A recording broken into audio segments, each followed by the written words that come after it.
of masses and inversely proportional to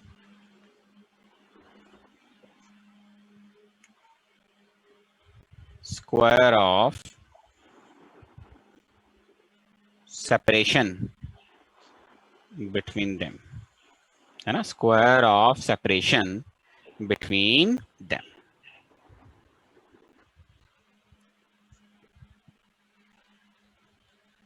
इसका मास m1 है, ये मास m2 है और ये डिस्टेंस हो गया मेरे पास r, है ना, m1 m2 और r हो गया, देखो मेरे पास यहाँ पे.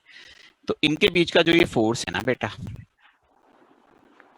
एक तो ये proportional to product of masses है, inversely proportional to square of distance है. तो फोर्स की वैल्यू किसके बराबर होगी, G m1 m2 by r square, G m1 m2 by r square, है ना, जी m1 m2 by r square. तो ये हमारे पास फॉर्मूला हो जाता है. और यहाँ पे g क्या है देखो, वो भी लिख सकते हैं एक्चुअली. हेयर g जो कि 6.67 10⁻⁻11 न्यूटन मीटर स्क्वायर है, ठीक है जी, पर kg square, is universal gravitational constant, है ना, यूनिवर्सल ग्रेविटेशनल कांस्टेंट बोलते हैं एक्चुअली. अच्छा, इसको यूनिवर्सल ग्रेविटेशनल कांस्टेंट क्यों बोलते हैं, क्योंकि यूनिवर्स में सब जगह इसकी वैल्यू क्या रहती है बेटा, सेम रहती है एक्चुअली. अच्छा, वैसे आप देख सकते हो ना कि ये जो यूनिवर्सल ग्रेविटेशनल कांस्टेंट आ रहा है 6.67 10⁻⁻11, ये ना बहुत छोटा है. इसी वजह से ना आपको ग्रेविटेशनल फोर्स जो है वो डेली लाइफ में सिर्फ अर्थ की वजह से ही प्रैक्टिकल एक्सपीरियंस होती है. हालांकि लगा आपके ऊपर सबकी वजह से रही है, यानी आपने अपने हाथ में मोबाइल पकड़ा हुआ है तो आपके और मोबाइल के बीच में भी ग्रेविटेशनल फोर्स है. लेकिन प्रॉब्लम यह है क्योंकि जी, ये जो कैपिटल जी है, इसकी वैल्यू इतनी छोटी है कि प्रैक्टिकली आप पे जो फोर्सेस लग रही हैं और ऑब्जेक्ट्स की वजह से जो आपके सराउंडिंग में है, वो फोर्सेस बहुत ही नेग्लिजिबल सी हैं एक्चुअली. इसीलिए क्या होता है ना, जब भी आप अर्थ पे किसी ऑब्जेक्ट पे कोई ग्रेविटेशनल फोर्स एक्सपीरियंस कर रहे हो या लगा रहे हो, तो आप सिर्फ अर्थ वाली ग्रेविटेशनल फोर्स लगा के छोड़ देते हो एक्चुअली, बाकी नहीं लेते. अब लेना चाहो ले लो, बट वो प्रैक्टिकली किसी भी कैलकुलेशन में कहीं कोई उनका कॉन्ट्रीब्यूशन ज्यादा देखने को नहीं मिलेगा. अच्छा, जो ग्रेविटेशनल फोर्स है ना, ये देखो, ये फंडामेंटल फोर्स है, तो इसके रिगार्डिंग कुछ बेसिक से पॉइंट्स लिखने तो बनते हैं. देखो, रिगार्डिंग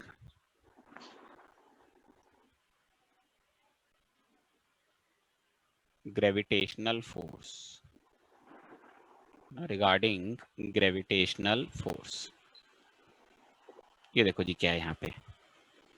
तो पहला देखो जी, ग्रेविटेशनल फोर्स के रिगार्डिंग अगर मैं बात करता हूँ यहाँ पे, तो सबसे पहला जो पॉइंट है हमारे पास वो देखो जी क्या है कि it is an attractive force. तो ये ना अट्रैक्टिव फोर्स होती है, मतलब दो मासेस कभी भी ग्रेविटेशनल फोर्स की वजह से एक दूसरे को रिपेल नहीं करते, they will always attract each other. Second, ठीक है जी, it obeys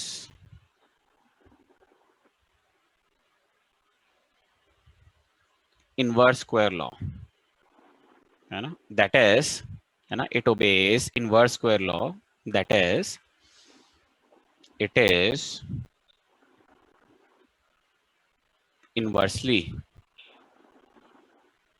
proportional to square of separation between particles. ये तो हमने देखा ही है, force is inversely proportional to r square, है ना बेटा. तो इसका मतलब साफ है कि अगर force inversely proportional to r square है तो वो इनवर्स स्क्वायर लॉ ओबे कर रही है.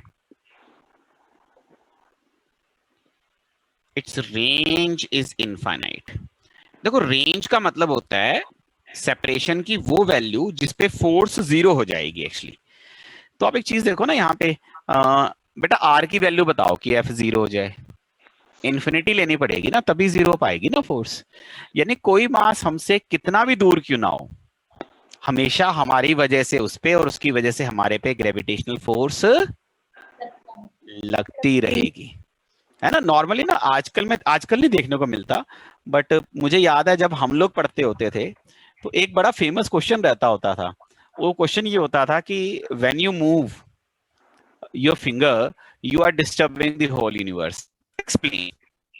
है ना, कहते जी आप अपने जब हाथ मूव करते हो या अपनी फिंगर मूव करते हो तो आप पूरे यूनिवर्स को डिस्टर्ब कर रहे हो, एक्सप्लेन करो एक्चुअली। वो ना ये लॉन्ग रेंज या रेंज इनफाइनाइट होती है, इस पे बेस्ड है। मतलब बात ये देखो, मैंने अपनी फिंगर को एक पोजीशन में रखा हुआ है, तो अलग अलग प्लेनेट से, स्टार से मेरी फिंगर का एक डिस्टेंस है, तो मेरी वजह से उन सब पे, उनकी वजह से मेरी फिंगर पे फोर्स तो लग रही है ना, चाहे वो नेग्लिजिबल ही है, बट लग तो रही है, जीरो तो नहीं है। अगर मैं अपनी फिंगर मूव करता हूँ तो वो डिस्टेंस बदल जाते हैं, यस बदल तो जाते ही हैं। Yes, तो sir. फोर्सेस भी Yes. बदल जाती हैं। तो यानी Yes, जब हम चलते फिरते हैं तो we are not only disturbing our self but disturbing everybody in the universe. हालांकि वो डिस्टर्बेंस नेग्लिजिबल है, वो बात अलग है एक्चुअली। ठीक है जी। Fourth, it is a conservative force. बेटा कंजर्वेटिव फोर्स क्या होती है? हाँ जी, क्या होती है कंजर्वेटिव फोर्स? जो पाथ पे डिपेंड नहीं करती। फोर्स पाथ पे डिपेंड नहीं करती, या उसका वर्क डन? उसका वर्क डन। जब किसी फोर्स का वर्क डन क्लोज्ड पाथ में जीरो होता है तो ऐसी फोर्स को हम लोग क्या बोलते हैं? कंजर्वेटिव। उसका भी वर्क पाथ के अंदर जीरो ही होता है। It is sorry independent of medium between two particles. तो दो पार्टिकल्स के बीच में मीडियम कैसा है उसके इंडिपेंडेंट होती है बेटा ये वाली फोर्स। अब इस चीज को समझने के लिए आप ऐसे समझो, मान लो मेरे पास दो मासेस हैं m1 m2 और इनके बीच में फोर्स लग रही है F। ठीक है जी, तो फोर्स लग रही है F, ये लग रही है F यहाँ पे। तो अब इसमें होता पता क्या है, देखो इसमें सिचुएशन ये है कि अगर मैं यहाँ पे इनके बीच में, ठीक है, कोई मीडियम भी भर दूं, देखो इस तरह से, देख रहे हो जी, तो मैंने इस तरह से मीडियम भर दिया, देखो यहाँ पे। तो जब मैंने मीडियम भर भी दिया यहाँ पे, तो भी इनके बीच का जो फोर्स रहेगा वो क्या रहेगा बेटा? एफ ही रहेगा, वो बदलेगा नहीं एक्चुअली। मतलब जैसे दो पार्टिकल्स को आपने टब में रख दिया, एक्चुअली उनके बीच में फोर्स लग रहा है ग्रेविटेशनल, अब टब में पानी भर दिया आपने, तो भी उनके बीच का फोर्स क्या रहेगा बेटा? वो एफ ही रहेगा। ठीक है, अच्छा। सिक्स्थ पॉइंट देखो, it is a central force, that is it acts along the line joining two particles, है ना। it acts along the line joining the two particles। कहने का मतलब क्या हुआ देखो, जैसे मान लो दो पार्टिकल्स हैं, है ना, जैसे हम ले ही रहे हैं शुरू से दो पार्टिकल्स, एक m1 है और ये m2 है, इनके बीच का सेपरेशन आ रहा है, तो m1 m2 को अट्रैक्ट कर रहा है, m2 m1 को अट्रैक्ट कर रहा है, समझ रहे हो? m1 m2 को अट्रैक्ट कर रहा है, m2 m1 को अट्रैक्ट कर रहा है। पर जो अट्रैक्शन वाली फोर्सेस आ रही हैं, इनको ज्वाइन करने वाली जो लाइन है ना बेटा, उसके अलोंग आ रही हैं। ये वाली फोर्स को आप F21 लिख लेते हैं, force on two due to one, इसको F12 लिख लेते हैं। मैं साइड में लिख भी देता हूँ, बच्चे बार बार भूल जाते हैं। F12 का मतलब क्या होता है? Force on one exerted by 2 due to two. और F21 का क्या मतलब हो जाता है? Force on two due to one. ठीक है, ये हो जाता है एक्चुअली। अगला point, it OBCs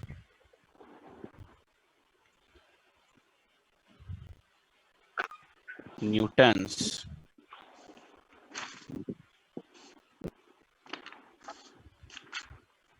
third law of motion, है ना, it obeys Newton's third law of motion, मतलब एक्शन रिएक्शन पेयर बनाती है। जैसे फॉर एग्जांपल जो F12 है वो नेगेटिव ऑफ F21 F21 है, तो F12 is negative of F21 है, ठीक है जी। तो ये हो गया मेरे पास, मतलब F12 नेगेटिव ऑफ F21 है, मतलब एक्शन रिएक्शन है, जितना M1 M2 पे लगाएगा फोर्स, M2 किस पे लगाएगा, M1 पे लगाएगा। ठीक है जी, ये पॉइंट क्लियर है सबको हमारे को, ठीक है जी। Yes, sir.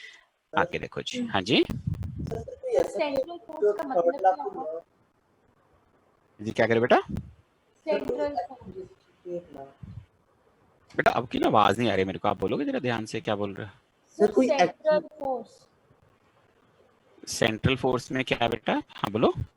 सर ये आपने जो डायग्राम के थ्रू समझाया था वो तो पता चल गया, बट एक्चुअल मतलब क्या हुआ सेंट्रल फोर्स का? मतलब जो फोर्स की जो डायरेक्शन है या जो फोर्स का लाइन ऑफ एक्शन है वो दोनों पार्टिकल्स को सेंटर्स को ज्वाइन करने वाली लाइन के अलोंग होता है। Okay sir. सेंट्रल मतलब सेंटर को ज्वाइन करने वाली जो लाइन है ना, फोर्स उस लाइन के ऊपर लग रही है, ठीक है। अलोंग दैट लाइन लग रही है फोर्स। इससे डायरेक्शन पता करने में आसानी रहेगी ना कि M1 M2 पे फोर्स लगा रहा है, वो कौन से वाली लाइन के ऊपर फोर्स आएगी। आप M1 M2 को ज्वाइन कर दो, उस लाइन पे आएगी फोर्स आपकी, ठीक है। सर हाँ जी, सर कोई न्यूटन थर्ड लॉ के मोशन को डिसोबे करे सर, उसकी कोई एग्जांपल है ये? हाँ होती है, नॉन सेंट्रल फोर्सेस होती हैं ऐसी। तो आपने करनी है एक्चुअली उसके एग्जांपल का, जब जहां जहां पे जो फोर्स आएगी वो बताता जाएंगे एक्चुअली। अभी कोई पूछ ही नहीं रहा आपसे। वैसे मैं बताऊं, हम लोग जो फोर्सेस पढ़ते हैं वो सारे की सारी Newton second law third law सब ओबे करती हैं एक्चुअली। मतलब सर ऐसे पूछ रहा कि होती है फोर्सेस इनके अपने पॉइंट पे? एक्चुअली जैसे न्यूक्लियर फोर्स है हम उसके बारे में ज्यादा जानते नहीं है एक्चुअली, पर वो नॉन सेंट्रल होती है एक्चुअली, ओके सर। है ना।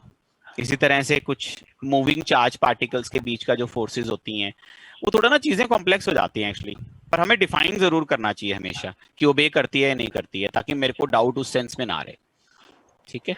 Okay sir. चलो जी, हाँ जी, हाँ जी जी। सर 8 जो देखें। फोर्थ पॉइंट में लिखा है कि it is a conservative force, तो इसका मतलब इसके साथ क्या रिलेशन हुआ ग्रेविटेशनल फोर्स का? नहीं, आपने डिफाइन नहीं किया था वर्क एनर्जी पावर में कि spring force is conservative force. Yes sir. तो क्या रिलेशन हुआ स्प्रिंग फोर्स और कंजर्वेटिव का? Work done on a closed path is 0। नहीं नहीं, चलो ठीक है, हमने वहां पे कंजर्वेटिव नॉन कंजर्वेटिव फोर्सेस को डिफाइन किया था ना, यस सर। उनके एग्जांपल्स भी बड़े थे। यस। तो हम फोर्सेस के टाइप बना लिए थे ना भी फोर्सेस को ऑन द बेसिस ऑफ वो कंजर्वेटिव है या नॉन कंजर्वेटिव है, दो टाइप में डिफाइन किया था। तो अब हमने वो तो डिफाइन कर लिया वहां पे। अब आगे जब भी हम कोई फोर्स पढ़ेंगे तो उसको डिफाइन तो कर ही सकते हैं ना कि ये कंजर्वेटिव फोर्स की टाइप में आएगी या नॉन कंजर्वेटिव में। Okay sir. मतलब टाइप हमने डिफाइन कर लिया वर्क एनर्जी पावर में कि फोर्स को दो टाइप्स में डिवाइड करेंगे, कंजर्वेटिव नॉन कंजर्वेटिव। तो मेरे को ये डिफाइन करना तो चाहिए ना आगे जाके, ताकि मुझे पता चले। मान लो मुझे इस फोर्स का वर्क डन निकालना है, तो कल को मुझे मान लो क्लोज्ड पाथ में निकालना है, तो अगर मुझे पता रहेगा कि ये कंजर्वेटिव है तो मुझे पहले से नहीं पता रहेगा कि इसका तो वर्क डन 0 आएगा, और अगर ये नॉन कंजर्वेटिव है तो इसका वर्क डन नॉन 0 आएगा, है ना। यस। तो फोर्स के बारे में पता होना कि वो कंजर्वेटिव है या नॉन कंजर्वेटिव, तो वो फायदेमंद तो है ही अगर आपको वर्क डन निकालना पड़ जाए तो, है ना। चलो जी, the force between two particles is independent of the presence of other particles.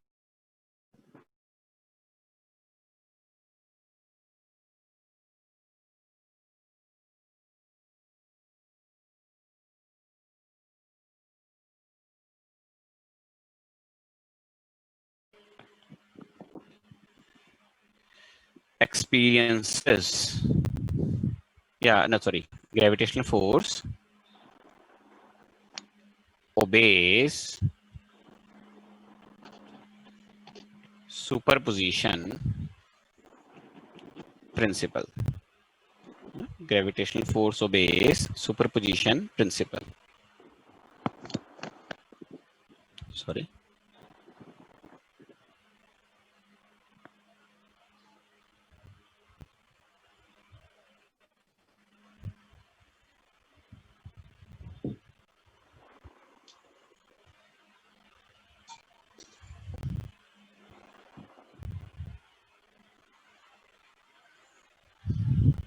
देखो, ओ सॉरी, इतना बड़ा डायग्राम की कोई जरूरत नहीं है, हाथ से ही बना लेते हैं, वो ज्यादा बेटर है। जैसे मान लो कि आपके पास एक मास है m, ठीक है, और यहाँ पे कुछ और मासेस भी हैं एक्चुअली।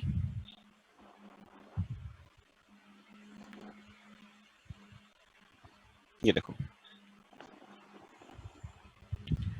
ये मास है m1, ये मास है m2 और ये मास है m3। ये जो m है ना एक्चुअली यहाँ पे m वाले पार्टिकल पे जो m1 फोर्स लगा रहा है, देखो मेन बात जो समझने वाली है, m वाले पार्टिकल पे जो m1 फोर्स लगा रहा है, m वाले पे m2 जो फोर्स लगा रहा है, m वाले पे जो m3 फोर्स लगा रहा है, ये फोर्सेस जो आती है ना, ये इस बात पे डिपेंड नहीं करती कि बाकी पार्टिकल्स हैं या नहीं। तो let me make it more clear actually. जैसे ना न्यूटन ने जो फॉर्मूला दिया Gm1m2/r², वो फॉर्मूला किस चीज का फॉर्मूला है? वो है कि दो पार्टिकल्स के बीच में ग्रेविटेशनल फोर्स कितनी लगेगी। अब जैसे अगर आप देखोगे यहाँ पे टोटल पार्टिकल्स कितने हैं, 4, तो इनके बीच में कितनी फोर्स लगेगी, इसका कोई फॉर्मूला न्यूटन ने नहीं दिया एक्चुअली। पर न्यूटन ने जो फोर्स का फॉर्मूला दिया है वो बड़े कमाल का एक्चुअली। वो ये है कि m1 और m के बीच में जो फोर्स लगेगी ना बेटा, उसका इस बात से कोई लेना देना नहीं है कि m2 और m3 हैं दुनिया में या नहीं है। इसी तरह से m2 और m के बीच में जो फोर्स लगेगी उसका m1 और m3 से कोई लेना देना नहीं है। इसी तरह से m और m3 के बीच में जो फोर्स लगेगी उसका m1 m2 से कोई लेना देना नहीं है। इसका मतलब जब मैं इस वाले पार्टिकल m के ऊपर नेट फोर्स निकालना चाहता हूं तो मैं पहले पता क्या करता हूं, मैं पहले ये करता हूं कि m1 की वजह से m पे कितनी फोर्स लग रही है वो निकाल लेता हूं। कौन से फॉर्मूले से? वही Gm1m2/r² वाले फॉर्मूले से। फिर m पे m2 की वजह से कितनी फोर्स लग रही है वो निकाल लेता हूं। फिर m पे m3 की वजह से कितनी फोर्स लग रही है वो निकाल लेता हूं। यहां पे आपकी नेट फोर्स कितनी आ जाती है? फिर इन तीनों फोर्सेस का सम। आप एक बात देख रहे हो, आपको दो पार्टिकल्स के बीच का फोर्स पता है, लेकिन उसी फॉर्मूले को बार बार रिपीटेडली लगा के आप जितने चाहें उतने पार्टिकल्स के बीच में ग्रेविटेशनल फोर्स निकाल सकते हैं। पर हमारे पास कोई ऐसा फॉर्मूला नहीं है जिससे मैं डायरेक्टली निकाल सकूं। यानी करना मुझे ऐसे ही पड़ेगा, मतलब मुझे F1 अलग से निकालनी पड़ेगी वो फॉर्मूला लगा के, F2 अलग से निकालनी पड़ेगी, F3 अलग से निकालनी पड़ेगी, फिर इनका वेक्टर सम करना पड़ेगा। समझ रहे हैं मेरी बात को एक्चुअली? तो किसी सिस्टम में मान लो 10 पार्टिकल्स हैं, किसी एक पार्टिकल पे फोर्स देखनी है तो बाकी 9 की वजह से उस पर कितनी फोर्सेस लगानी पड़ेंगी? आपको 9 फोर्सेस निकालनी पड़ेंगी। फिर उन 9 फोर्सेस का क्या करना पड़ेगा बेटा? Vector sum. कोई शॉर्टकट नहीं है इसमें। बच्चे ना कई बार सोचते हैं कि मेरे को डायरेक्टली मिल जाए, जैसे क्वेश्चन में तो ये पूछा होगा ना, find gravitational force on m, तो बच्चे की सोच क्या होती है? बच्चा सोचता है डायरेक्ट फॉर्मूला आएगा कोई ना कोई m पे फोर्स निकालने का। बेटा कोई डायरेक्ट फॉर्मूला नहीं है। अगर मैं बना भी दूंगा वो एक क्वेश्चन में लगेगा, अगले में नहीं लगेगा। वो तो मतलब वही है ना, मैं तुम्हारे लिए सॉल्व कर दूं, ठीक है, तो उससे कोई फायदा नहीं है, तुम्हें ऐसे ही करना पड़ेगा, कोई ऑप्शन नहीं है। 9th वाले देखो जी, property, the expression of force, the expression of force F is equals to Gm1m2/r², ठीक है जी,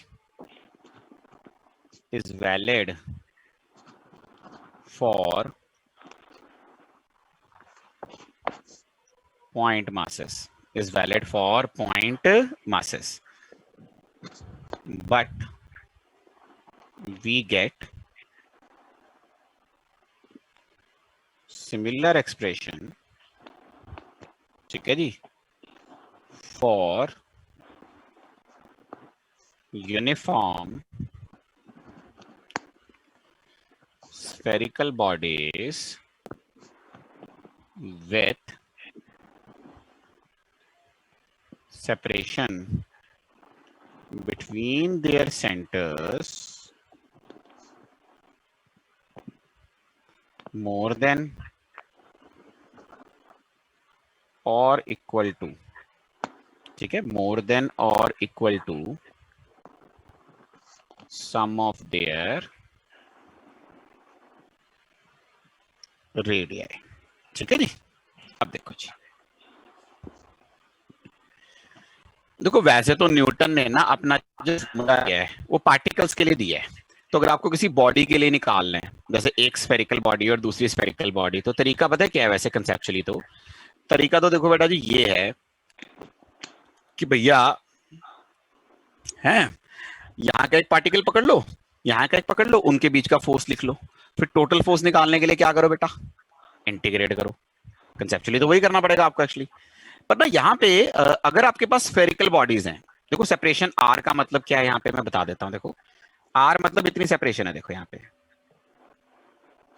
दिस इज सेपरेशन आर, ठीक है जी। तो ये मेरे पास आर सेपरेशन है एक्चुअली, ठीक है। तो ये मेरे पास आर सेपरेशन है, ये हो गया जी R1, ये हो गया जी R2। तो ये जो आर सेपरेशन है जैसा कि आप डायग्राम में देख रहे हो, अगर ये मान लो r greater than R1 plus R2 है या इक्वल टू भी हो, है ना, तो भी उस कंडीशन में इनके बीच का जो ग्रेविटेशनल फोर्स है उसका फॉर्मूला पता है क्या हो जाता है बेटा, देखो G m1 m2 by r square. R क्या हो जाता है, सेंटर्स के बीच का सेपरेशन। ये फॉर्मूला ना आपने तभी लगाना है जब ये वाली कंडीशन फुलफिल हो रही है, अदरवाइज नहीं लगा सकते। जैसे फॉर एग्जांपल, जैसे आप अर्थ को एक यूनिफॉर्म स्फीयर मान लो, आप उसमें गड्ढा खोद दो जी, ग्राउंड में जाके गड्ढा खोदो, एक थोड़ा सा छोटा गड्ढा खोद लो या बड़ा गड्ढा खोद लो, जैसे मर्जी खोद लो, और उसके अंदर बॉल रख दो। फिर आप नहीं कर सकते ये वाला फॉर्मूला, क्योंकि अब वो जो बॉल का सेंटर है और जो अर्थ का सेंटर है उसके बीच का जो डिस्टेंस है वो सम ऑफ रेडियाई से कम हो गया ना एक्चुअली। तो यानी कि इसका मतलब ये हो गया कि ये तब तक लगा सकते हैं जब separation between the centres is equal to sum of radii या मोर। इसका ना डेरिवेशन हमारे सिलेबस में नहीं होता, तो ये तो आप ऐसे याद रख सकते हो। अच्छा, अगर अंदर रखा गया हो, जैसे एक स्फीयर है उसके अंदर आपने गड्ढा खोद के कुछ रख दिया मास, तो उसके लिए फिर फोर्स का फॉर्मूला क्या आएगा, वो डिफरेंट होता है, वो आगे जाके हम लोग पढ़ते हैं। वैसे नॉर्मली चैप्टर के एंड में जाके थोड़ा पढ़ते हैं एक्चुअली, ठीक है ना। अभी तो फिलहाल क्वेश्चन शुरू में यही वाले मिलेंगे जिसमें separation more than sum of radii है या जस्ट इक्वल है, टच करके रखे हुए हैं, उसमें तो आप डायरेक्टली फॉर्मूला लगा सकते हो। एक यहाँ पे हम लोग और पॉइंट देख सकते हैं in vector form,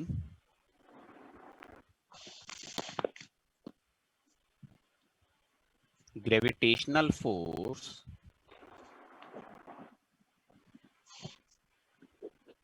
can be written as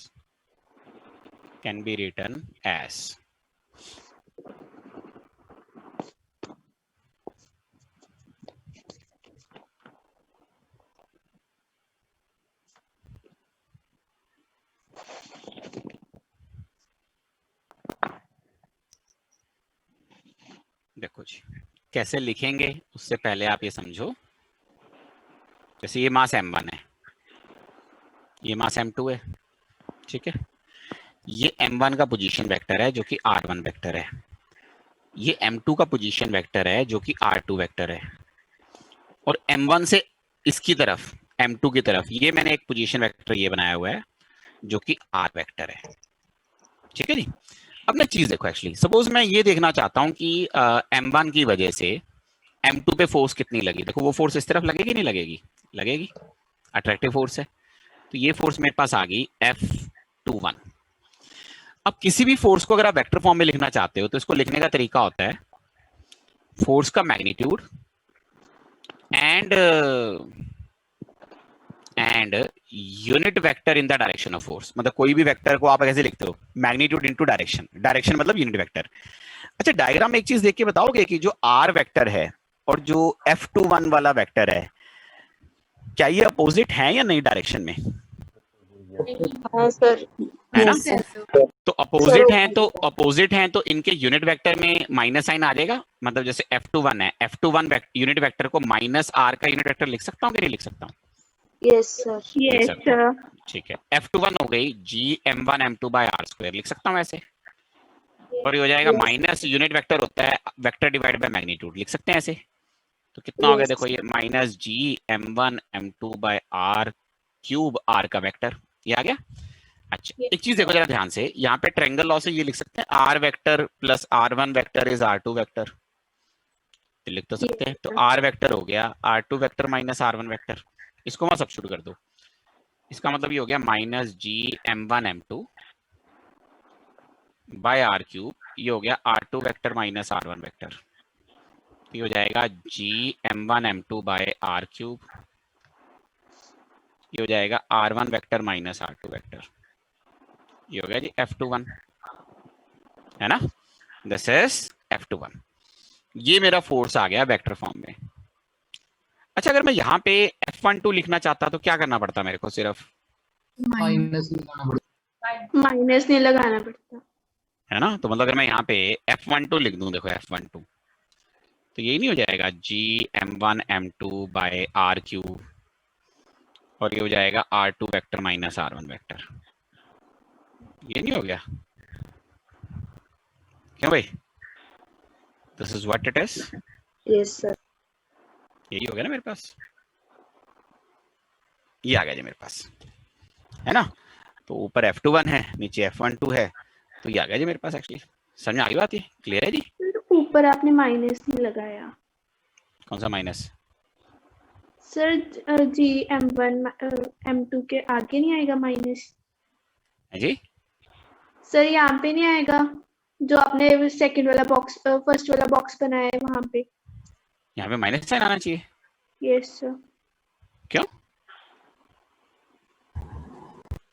मतलब क्यों आना चाहिए माइनस? ये माइनस तो मैंने एडजस्ट नहीं कर लिया, यहाँ पे R2 माइनस R1 था, उसको R1 माइनस R2 लिख लिया ओके सर। है, लिखा ना मैंने, फिर वो माइनस अंदर एडजस्ट कर लिया ना बेटा। Okay sir. ऐसे कई बार ना यहाँ पे जैसे ये भी पूछ लिया जाता है भी, जैसे भी न्यूटन थर्ड लॉ ओबे करती है ग्रेविटेशनल फोर्स, प्रूव करो, है ना। तो आप चाहो तो इससे प्रूव कर सकते हो, जो हमने ये किया है ना, इससे आप देख सकते हो F21 और F12 इक्वल एंड अपोजिट है, यहाँ पे माइनस साइन कॉमन ले लो तो वो F12 ही आ जाएगा ये एक्चुअली, है ना। तो कई बार स्कूल एग्जाम में पूछ लिया जाता है कि प्रूव दैट कि gravitational force obeys Newton's third law of motion. ठीक है, समझ आई बात मेरी? क्लियर है जी? Yes sir. ठीक है जी। अच्छा, इसमें ना वैसे तो देखा जाए तो ग्रेविटेशनल फोर्स के ऊपर भी क्वेश्चंस होते हैं, ठीक ठाक क्वेश्चंस होते हैं एक्चुअली। तो वो फिर क्वेश्चंस तो खैर हम लोग नेक्स्ट क्लास में कर लेंगे, अगली क्लास में पूरा क्वेश्चंस ही कर लेंगे, इसमें कोई दिक्कत नहीं है। ठीक है, तो अभी आज वाले में तो किसी को कुछ नहीं देखना, फिर मेरे को बताओ, आज तो इतना ही करेंगे। सर एक बार सेकंड स्लाइड दिखा दो। ये वाली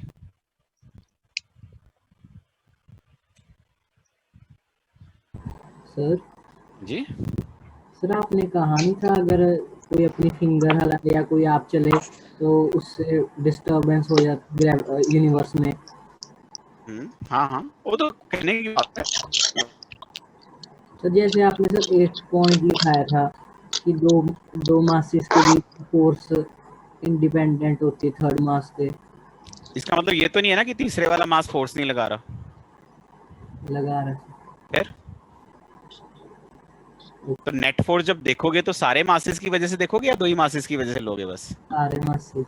फिर तो मतलब आप ये कह सकते हो ना कि धरती और सन के बीच का जो फोर्स है वो हमारे होने ना होने से चेंज नहीं हो रहा। फॉर एग्जांपल, और हम लोगों को अलग मान लो एक सिस्टम के, पर हम भी तो सन पे फोर्स लगा रहे हैं, सन हमारे पे भी लगा रहा है, तो वो फोर्स तो रहेगी ना अलग से, यस सर। है ना। ठीक है, और तो नहीं किसी ने देखना कुछ?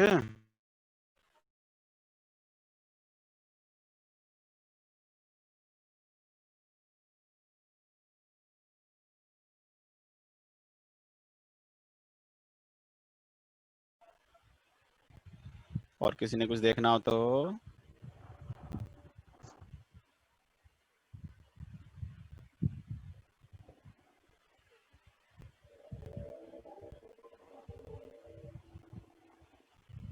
नहीं है?